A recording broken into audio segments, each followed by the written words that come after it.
Halo sahabat subscriber semuanya, Assalamualaikum, salam sejahtera untuk kita semua. Apa kabar sahabat ASP TV? Semoga dalam keadaan sehat, sukses, bahagia, dan penuh berkah. Apalagi kita di channel ASP TV dalam segmen edukasi hukum. Di mana pada kesempatan video kali ini, kita akan belajar ataupun juga mengenal tentang kewenangan Mahkamah Konstitusi. Karena pada saat ini sedang ramai pembicaraan ataupun juga pemberitaan yang berkaitan dengan Mahkamah Konstitusi. Karena sebagaimana yang telah kita ketahui, Komisi Pemilihan Umum telah menetapkan pemenang Pilpres 2024 yang telah menetapkan paslon nomor urut 2 sebagai pemenang Pilpres. Nah, oleh karena itu, paslon yang lain sudah mengajukan gugatan ke Mahkamah Konstitusi yang berkaitan dengan hasil Pilpres tersebut. Oleh karena itu, kita akan belajar mengenal apa saja sih kewenangan dari Mahkamah Konstitusi itu. Baik, simak videonya sampai dengan selesai. Yang belum subscribe, yuk subscribe dulu channel ASP TV.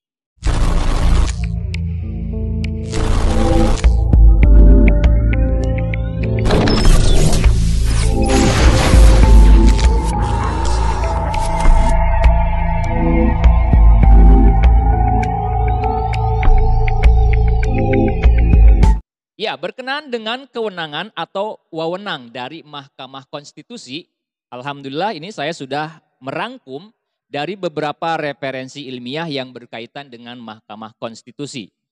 Kita akan fokus membahas kewenangannya saja, ya, wewenangnya itu apa saja.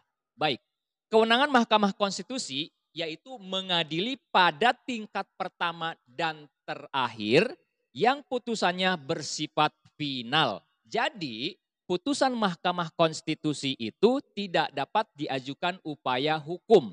Apakah itu banding, kasasi, atau peninjauan kembali.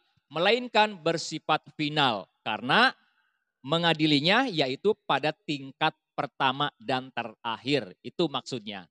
Nah, apa saja yang dapat diputus ataupun juga menjadi kewenangan Mahkamah Konstitusi? Yang pertama, menguji undang-undang terhadap Undang-Undang Dasar Negara Republik Indonesia tahun 1945. Dan ini biasa disebut dengan judicial review. Jadi artinya menguji suatu undang-undang terhadap Undang-Undang Dasar 1945. Apakah undang-undang yang diuji tersebut bertentangan dengan Undang-Undang Dasar 1945 atau tidak, dan lain sebagainya. Jadi pada intinya yang pertama adalah menguji undang-undang terhadap Undang-Undang Dasar 1945. Kemudian yang kedua atau kewenangan yang kedua, memutus sengketa kewenangan lembaga negara yang kewenangannya diberikan oleh Undang-Undang Dasar Negara Republik Indonesia tahun 1945. Nah, ini kewenangan kedua adalah memutus kewenangan atau sengketa kewenangan antar lembaga negara. Nah, ini juga merupakan kewenangan dari Mahkamah Konstitusi. Kemudian kewenangan ketiga yaitu memutus pembubaran parpol atau partai politik. Nah, jadi yang berwenang untuk membubarkan suatu partai politik itu adalah kewenangannya dari Mahkamah Konstitusi. Nah, itu yang ketiga ya. Sekarang kewenangan yang keempat yaitu memutus perselisihan tentang hasil pemilihan umum. Nah, ini tentu menjadi kewenangan yang sering dilaksanakan atau yang sering mendapat perhatian publik karena sering ada ajuan atau gugatan mengenai perselisihan hasil pemilihan umum. Ya, seperti yang sedang berjalan saat ini, yaitu gugatan terhadap hasil pemilihan presiden 2024. Ya, itu. Nah, kemudian kewenangan Mahkamah Konstitusi itu ada tambahan.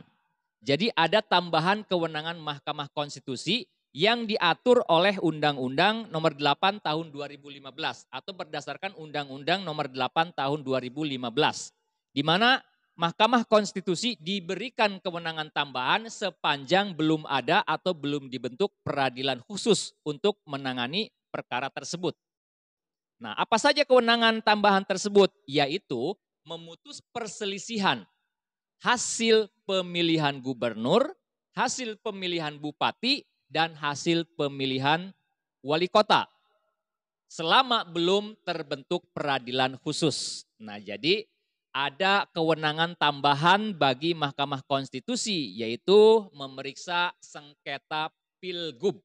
pilbub ataupun juga wali kota. Jadi kalau misalkan ada sengketanya terkait dengan hasil penetapan atau pemilihan misalkan gubernur, bupati ataupun wali kota, nah itu di bawahnya diselesaikannya melalui Mahkamah Konstitusi. Nah itu ya teman-teman, jadi kewenangan utamanya tadi ada 4, yaitu menguji undang-undang terhadap Undang-Undang Dasar 1945, kemudian juga memutus sengketa kewenangan lembaga negara, kemudian selain itu memutus pembubaran partai politik, dan yang keempat yaitu tadi memutus perselisihan tentang hasil pemilihan umum, itu kewenangan utamanya. Kemudian ada kewenangan tambahan berdasarkan Undang-Undang Nomor 8 tahun 2015, di mana Mahkamah Konstitusi mendapatkan kewenangan tambahan yaitu untuk memutus perselisihan hasil pilgub, bupati, dan juga wali kota sepanjang belum terbentuk peradilan khusus terkait dengan sengketa hasil pemilihan gubernur, bupati, dan juga wali kota. Itu saja yang dapat kita bahas pada kesempatan video kali ini. Mudah-mudahan bisa menambah wawasan bagi kita semua. Apabila channel ini ada manfaatnya, mohon dukungannya untuk subscribe ke channel ASP TV. Sampai jumpa di video-video selanjutnya. Assalamualaikum warahmatullahi wabarakatuh. ASP Lover!